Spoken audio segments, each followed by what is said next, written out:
अगर wicket keeper की बात करें तो विकेट कीपर में एक ईशान किशन और यहाँ दूसरी तरफ हमने केएल राहुल को ले रखे हैं।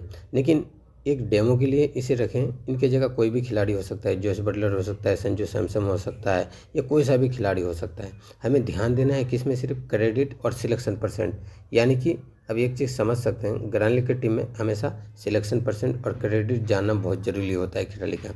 अगर आप ये चीज़ समझ गए तो ग्रांड लीग विन करने में आपके लिए काफ़ी आसान हो जाएगा। ये नहीं कहता हूँ मैं कि ग्रांड लीग आप विन कर जाएंगे तुरंत, लेकिन आपको काफ़ी तरह से समझ में आ जाएगा ग्रांड लीग का टीम कैसे बनाते हैं। जैसे सिलेक्शन परसेंट, यहाँ 100 मैचेस से 90 मैच में ऐसे देखेंगे तो सिलेक्शन परसेंट, यहीं केएल राहुल का 77% सिलेक्शन और 9 क्रेडिट है। और यहीं दूसरी तरफ जो ईशान किशन की अगर बात करें तो यानी कि 7.5 है क्रेडिट और 58% सिलेक्शन परसेंट है।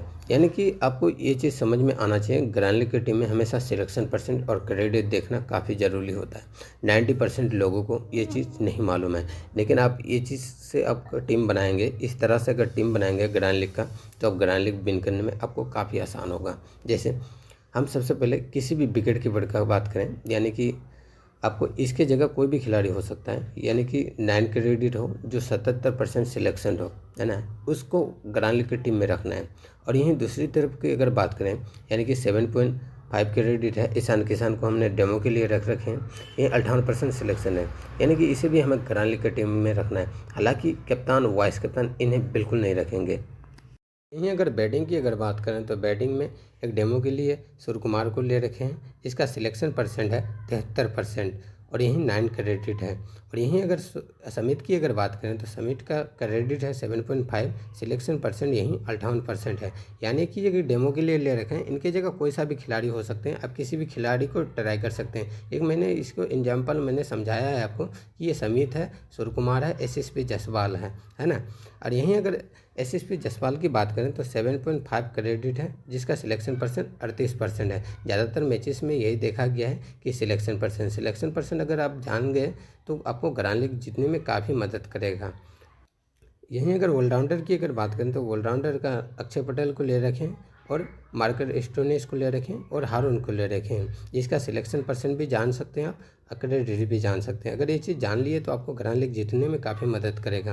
यहीं अगर अक्षय पटेल की अगर बात करें, 9 क्रेडिट है, 70% सिलेक्शन है, यानी कि ये भी ग्रांड लीग की टीम में आसानी से आ जाते हैं। यहीं अगर मार्कस स्टोइनिस की अगर बात करें तो 8.5 क्रेडिट है, 29% सिलेक्शन है, ये भी ग्रांड लीग की टीम में काफ़ी आसानी से आ जाते हैं। और यहीं अगर हारून की अगर बात करें तो 6 क्रेडिट है, 7% सिलेक्शन है, यानी कि 7% सिलेक्शन है। लेकिन आप एक चीज़ जान सकते हैं, हारून जो है वो न्यू प्लेयर होगा। न्यू प्लेयर हमें काफ़ी ज़्यादा इम्पोर्टेंट रहता है ग्रांड लीग की टीम में रखना। यानी कि आप एक चीज़ जान सकते हैं, ग्रांड लीग का टीम में किसी भी खिलाड़ी को रखना बहुत ज़रूरी होता है, जो न्यू प्लेयर ज़्यादातर आते हैं। लेकिन ये टिप्स और ट्रिक जो है आपका 7-4 का भी कॉम्बिनेशन का काम करेगा और 5-6 का भी करेगा। यानी कि इस चीज़ का ध्यान रहे, आप 5-6 का भी बना सकते हैं और 4-7 का भी कॉम्बिनेशन बना सकते हैं। कॉम्बिनेशन के ही ऊपर ग्रांड लीग विन करने में ज़्यादा होता है, यानी कि सिलेक्शन परसेंट जो होता है कॉम्बिनेशन के ही अनुसार सिलेक्ट किया जाता है प्लेयर, है ना। देखिए दोस्तों, किसी भी ग्रांड लीग के टीम में आपको टीम बनाने से पहले टीम का कॉम्बिनेशन, यानी कि कोई 5-6 का भी बनाते हैं, 4-7 का भी बनाते हैं, इस तरह के, यानी कि अलग अलग तरीके से टीम बनाते हैं, है ना। यानी कि अलग अलग तरीके से लोग टीम बनाते हैं, लेकिन कॉम्बिनेशन के अनुसार ही सिलेक्शन परसेंट भी जानना बहुत ज़रूरी होता है ग्रांड लीग की टीम में। अगर आप सिलेक्शन परसेंट नहीं जानेंगे तो ग्रांड लीग विन करने में बहुत ही मुश्किल है। लेकिन इसी तरह हमें देखो, सिर्फ ये नहीं कि सिलेक्शन परसेंट सिर्फ देख लिए और हो गया, लेकिन कॉम्बिनेशन भी सही बैठना चाहिए। किस तरह से आप कॉम्बिनेशन करेंगे ग्रांड लीग की टीम में, ये चीज़ समझिए, आपको ध्यान से समझना है इस चीज़ को। हम ये भी जानेंगे कप्तान, वाइस कप्तान के बारे में भी जानेंगे कि कैसे वाइस कप्तान और कप्तान को चुने। अब आता है एडम जंपा की, तो एडम जंपा ही क्यों आएगा, यानी कि ये नहीं कह रहा हूँ कि एडम जंपा, यानी कि एडम जंपा की जगह कोई सा भी खिलाड़ी हो सकता है। एडम जंपा की जगह आपको यानी कि रवि बिश्नोई भी हो सकता है, अक्षय पटेल भी हो सकता है, यानी कि अगर करें तो एडम जंपा के जगह कोई सा भी खिलाड़ी हो सकता है बॉलर में से। और यहीं हरदीप सिंह की अगर बात करें तो हरदीप सिंह की जगह भी कोई सा भी खिलाड़ी हो सकता है। यहीं अगर बिश्नोई की अगर बात करें तो रवि बिश्नोई की जगह भी कोई सा भी खिलाड़ी हो सकता है। लेकिन हमें सिर्फ ध्यान किस में देना है, ध्यान हमें सिर्फ क्रेडिट और सिलेक्शन परसेंट। लेकिन इस चीज़ का ध्यान रहे, इसमें किसी भी बॉलर का 9 क्रेडिट नहीं है, आप एक चीज़ समझ सकते हैं, है ना। लेकिन ये ट्रिक वहाँ काम करेगा, ये ट्रिक्स वहाँ पर काम करेगा जिस किसी भी खिलाड़ी का 9 क्रेडिट ना हो। 8 क्रेडिट होगा तो कोई दिक्कत नहीं है ना। लेकिन हमें ध्यान देना है कि इसमें सिर्फ सिलेक्शन परसेंट में और क्रेडिट में, इस चीज़ का ध्यान रहे आपको। जैसे एडम जंपा की है तो 79% सिलेक्शन है, लेकिन 79% दोस्तों सबसे ज़्यादा ग्रैंड लीग की टीम में देखा गया है बॉलर में से, तो 79% वाले आसानी से ग्रैंड लीग की टीम में आ जाता है। यही अगर 52% अगर बात करें तो 52% जिसका क्रेडिट है 7.5 अर्दीप सिंह है। अर्दीप सिंह की जगह कोई सा भी खिलाड़ी हो सकता है, यानी कि अन्य खिलाड़ी कोई सा भी मान लीजिए आप, है ना, या केशव महाराज हो या कोई सा भी खिलाड़ी हो। मैं एक डेमो के लिए आपको यहाँ बताया हूँ। यही अगर दूसरा खिलाड़ी अगर बात करें तो रवि बिश्नोई, लेकिन रवि बिश्नोई हमारा न्यू प्लेयर होगा बॉलर में से, यानी कि एक तो ऑलराउंडर से हमने प्लेयर उठाया, न्यू प्लेयर जो जिसका 7% था, है ना, और यहीं आपका 19% जो है सिलेक्शन रवि बिश्नोई का है, यानी कि रवि बिश्नोई की जगह कोई सा भी खिलाड़ी हो सकता है।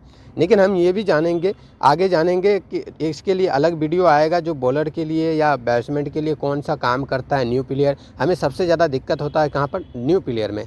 बाकी हम टीम तो सब सही बनाते हैं, ग्रैंड लीग का सब टीम सही बनाते हैं, लेकिन हमें दिक्कत आ जाता है न्यू प्लेयर पे। लेकिन न्यू प्लेयर के बारे में हम दोस्तों अगले वीडियो में जानेंगे, या किसी वीडियो में हम इसके बारे में बात करेंगे।